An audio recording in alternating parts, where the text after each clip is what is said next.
Alright, what's going on everybody? It's Alan here. I just want to give a quick review.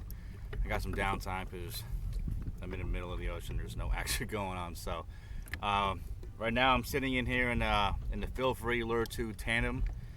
Had it maybe 4 months, and so far this thing is a straight up beast.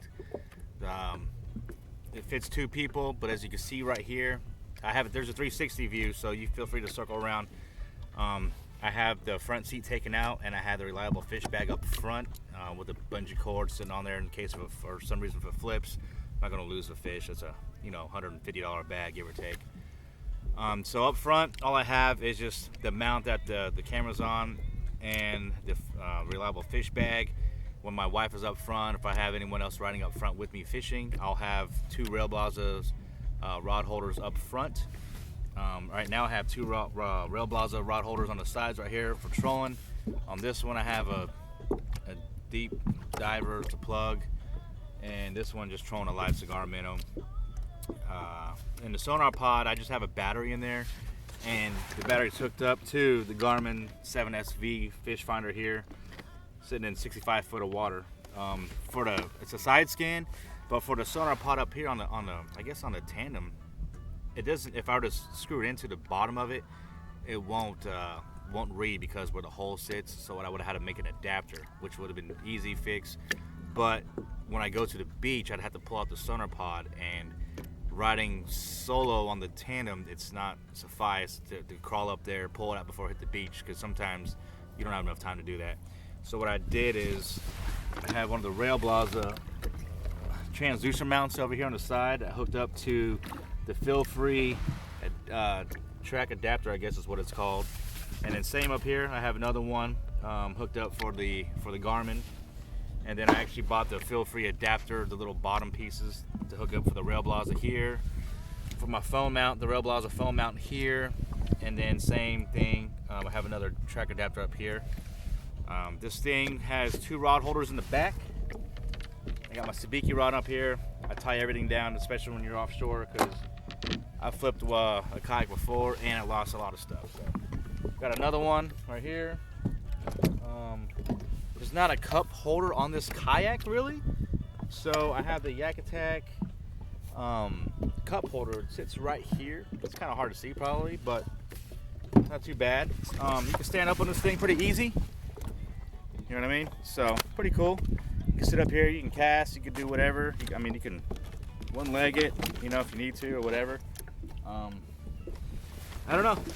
This kayak's pretty awesome so far, man. I've caught lots and lots of fish off it. Mahi, tuna, king. Hopefully that dang sailfish. I haven't hooked a cobia on this yet, though, unfortunately. But this thing is I like it. I get to about 4 miles an hour pedaling. Right now I'm drifting at 0.48 miles an hour, and I guess I'm about a mile offshore, give or take. Not too bad, you can hear, if you pedal, you can hear it. It's got a little hum or whatever you want to call it to, you can hear it.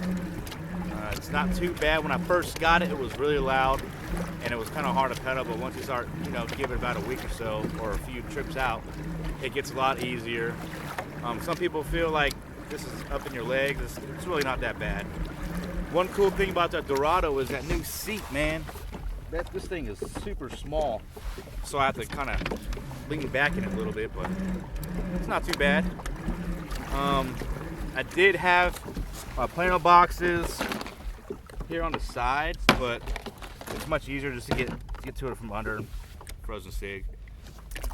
But all in all, this kayak rocks, man. So I got the paddle on the right side, my gaff over here on the left side.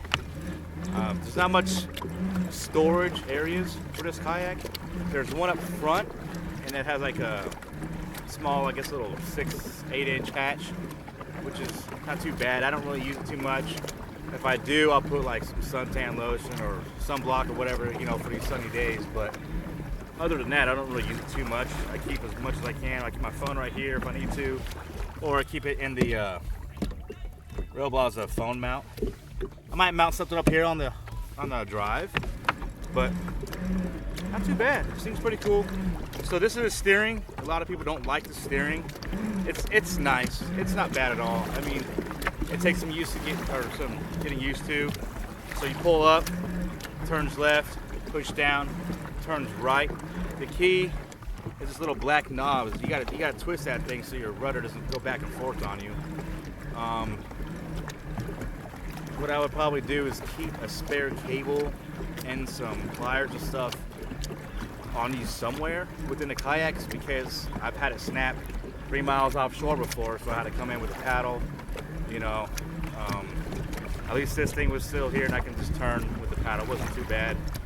But all in all, this kayak, I love it, man. Looking forward to getting some more inshore action here this season. And if you want to watch some videos or whatever, just catch me up on Facebook or on the American Yakkers page. And American Yakkers, just a kayak team that we had, just a bunch of us, I guess maybe 15. Just a bunch of retired guys and active duty guys. And what we do is just take out people with, you know, sometimes people have PTSD or something like that and just want to get on the water and relax, because what's better than being on the water and out here in the ocean, more like a lake, catching fish? Takes your mind off everything. What I like about it is all your problems are on shore out there. There's no issues out here. You're not getting shot at, you're not getting blown up. It's fine, man, you know. People worry about sharks, but you know what, whatever. If it's time to go, it's the time to go, you know. So shout out to my American Yakkers crew. Shout out to the Feelfree team for putting out an amazing kayak. And if you got any questions, feel free to hit me up. Rock on. Turn this little bad boy off.